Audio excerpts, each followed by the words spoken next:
Hello my YouTube family, welcome to my channel. As we know today, I read Rich Dad Poor Dad. Introduction. Rich Dad Poor Dad. I had two fathers, a rich one and a poor one. One was highly educated and intelligent. He had a PhD and completed 4 years of undergraduate work in less than 2 years. He then went on to Stanford University, the University of Chicago, and Northwestern University to do his advanced studies, all on full financial scholarships. The other father never finished the 8th grade. Both men were successful in their careers, working hard all their lives.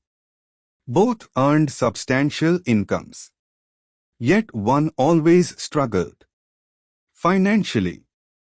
The other would become one of the richest men in Hawaii. One died leaving tens of millions of dollars to his family, charities, and his church. The other left bills to be paid. Both men were strong, charismatic, and influential. Both men offered me advice, but they did not advise the same things. Both men believed strongly in education but did not recommend the same course of study. If I had had only one dad, I would have had to accept or reject his advice. Having two dads offered me the choice of contrasting points of view, one of a rich man and one of a poor man. Instead of simply accepting or rejecting one or the other, I found myself thinking more, comparing, and then choosing for myself. The problem was that the rich man was not rich yet, and the poor man was not yet poor. Both were just starting out on their careers, and both were struggling with money and families. But they had very different points of view about money. For example, one dad would say, the love of money is the root of all evil. The other said, the lack of money is the root of all evil. As a young boy, having two strong fathers both influencing me was difficult. I wanted to be a good son and listen, but the two fathers did not say the same things. The contrast in their points of view, particularly about money, was so extreme that I grew curious and intrigued. I began to start thinking for long periods of time about what each was saying. Much of my private time was spent reflecting, asking myself questions such as, why does he say that? And then asking the same question of the other dad's statement. It would have been much easier to simply say, yeah, he is right. I agree with that. Or to simply reject the point of view by saying, the old man doesn't know what he is talking about. Instead, having two dads whom I loved forced me to think and ultimately choose a way of thinking for myself. As a process, choosing for myself turned out to be much more valuable in the long run than simply accepting or rejecting a single point of view. One of the reasons the rich get richer, the poor get poorer, and the middle class struggles in debt is that the subject of money is taught at home, not in school. Most of us learn about money from our parents. So what can poor parents tell their child about money? They simply say, stay in school and study hard.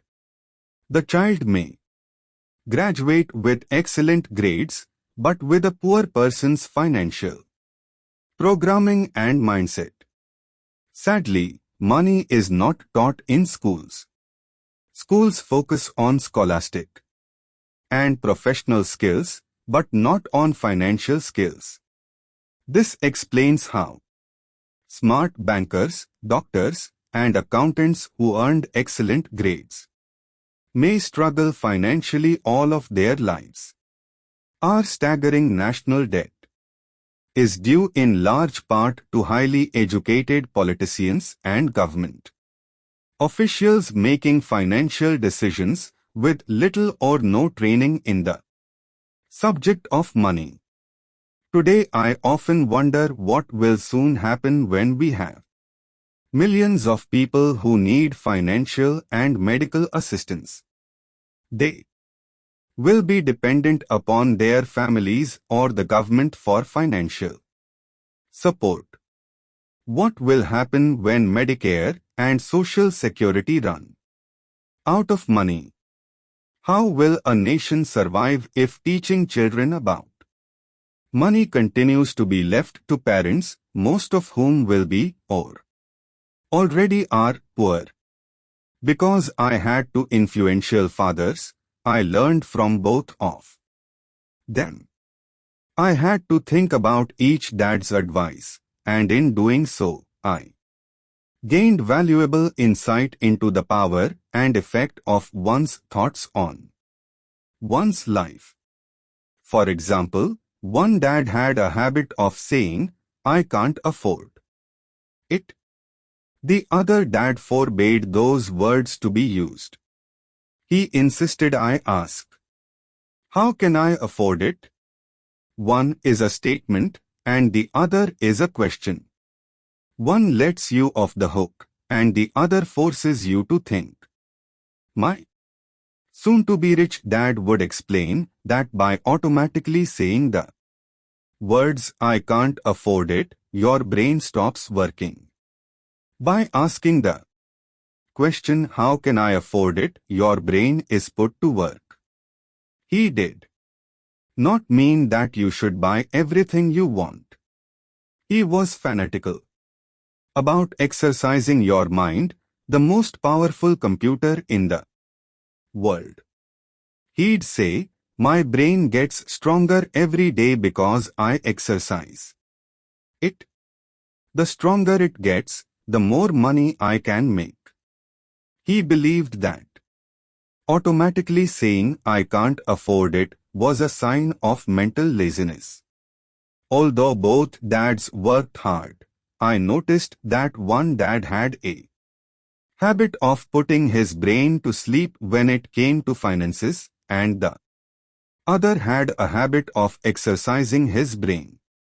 The long-term result was that one dad grew stronger financially, and the other grew weaker. It is not much different from a person who goes to the gym to exercise on a regular basis versus someone who sits on the couch watching television. Proper physical exercise increases your chances for health, and proper mental exercise increases your chances for wealth. My two dads had opposing attitudes, and that affected the way they thought. One dad thought that the rich should pay more in taxes to take care of those less fortunate. The other said, "Taxes punish those who produce and reward those who don't produce." One dad recommended, "Study hard so you can find a good company to work for." The other recommended, "Study hard so you can find a good company to buy." One dad said, "The reason I'm not rich is because I have you kids." The other said, "The reason I must be rich is because I have you kids." One encouraged talking about money and business at the dinner table, while the other forbade the subject of money to be discussed over a meal. One said, "When it comes to money, play it safe. Don't take risks." The other said, "Learn to manage risk." One believed, "Our home is our largest investment and our greatest asset. The other believed, my house is a liability, and if your house is your largest investment, you are in trouble. Both dads paid their bills on time, yet one paid his bills first while the other paid his bills last. One dad believed in a company or the government taking care of you and your needs. He was always concerned about pay raises, retirement plans, medical benefits, sick leave, vacation days, and other perks. He was impressed with two of his uncles who joined the military and earned a retirement and entitlement package for life. After 20 years of active service, he loved the idea of medical benefits and PX privileges the military provided its retirees. He also loved the tenure system available through the university. The idea of job protection for life and job benefits seemed more important at times than the job. He would often say, I have worked hard for the government and I'm entitled to these benefits. The other believed in total financial self-reliance. He spoke out against the entitlement mentality and how it created weak and financially needy people. He was emphatic about being financially competent. One dad struggled to save a few dollars. The other created investments. One dad taught me how to write an impressive resume so I could find a good job. The other taught me how to write strong business and financial plans so I could create jobs. Being a product of two strong dads allowed me the luxury of observing the effects different thoughts have on one's life. I noticed that people really do shape their lives through their thoughts. For example, my poor dad always said, I will never be rich. And that prophecy became reality. My rich dad, on the other hand, always referred to himself as rich. He would say things like, I'm a rich man. And rich people don't do this. Even when he was flat broke after a major financial setback, he continued to refer to himself as a rich man. He would cover himself by saying, there is a difference between being poor and being broke. Broke is temporary. Poor is eternal. My poor dad would say, I'm not interested in money or money doesn't matter. My rich dad always said, money is power. The power of our thoughts may never be measured or appreciated. But it became obvious to me as a young boy that it was important. There is a difference between being poor and being broke. Broke is temporary. Poor is eternal. To be aware of my thoughts and how I expressed myself, I noticed that my poor dad was poor not because of the amount of money he earned, which was significant, but because of his thoughts and actions. As a young boy having two fathers, I became acutely aware of being careful about which thoughts I chose to adopt as my own. Should I listen to my rich dad or to my poor dad? Although both men had tremendous respect for education and learning, they disagreed about what they thought was important to learn. One wanted me to study hard, earn a degree, and get a good job to earn money. He wanted me to study to become a professional, an attorney or an accountant, and to go to business school for my MBA. The other encouraged me to study to be rich, to understand how money works, and to learn how to have it work for me. I don't work for money, were words he would repeat over and over. Money works for me. At the age of 9, I decided to listen to and learn from my rich dad about money. In doing so, I chose not to listen to my poor dad, even though he was the one with all the college degrees. A lesson from Robert Frost. Robert Frost is my favorite poet. Although I love many of his poems, my favorite is The Road Not Taken. I use its lesson almost daily. The road not taken. Two roads diverged in a yellow wood. And sorry I could not travel both. And be one traveler, long I stood. And looked down one as far as I could, to where it bent in the undergrowth. Then took the other, as just as fair, and having perhaps the better claim, because it was grassy and wanted wear.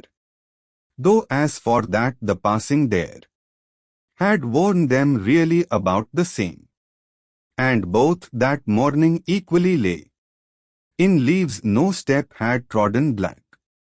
Oh, I kept the first for another day. Yet knowing how way leads on to way, I doubted if I should ever come back. I shall be telling this with a sigh. Somewhere ages and ages hence, two roads diverged in a wood, and I took the one less travelled by. And that has made all the difference. And that has made all the difference.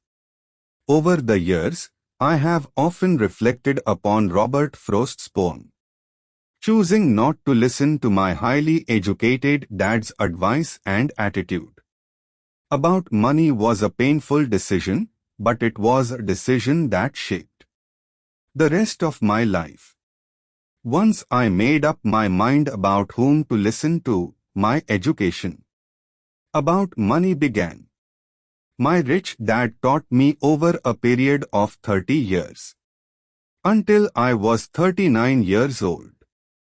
He stopped once he realized that I knew and fully understood what he had been trying to drum into my often thick skull. Money is one form of power. But what is more powerful is financial education. Money comes and goes, but if you have the education about how money works, you gain power over it and can begin building wealth. The reason positive thinking alone does not work is because most people went to school and never learned how money works, so they spend their lives working for money. Because I was only 9 years old when I started, the lessons my rich dad taught me were simple. And when it was all said and done, there were only 6 main lessons, repeated over 30 years. This book is about those 6 lessons, put as simply as possible, just as simply as my rich dad put forth those lessons to me. The lessons are meant not to be answers, but guideposts that will assist you and your children to grow wealthier. No matter what happens in a world of increasing change and uncertainty.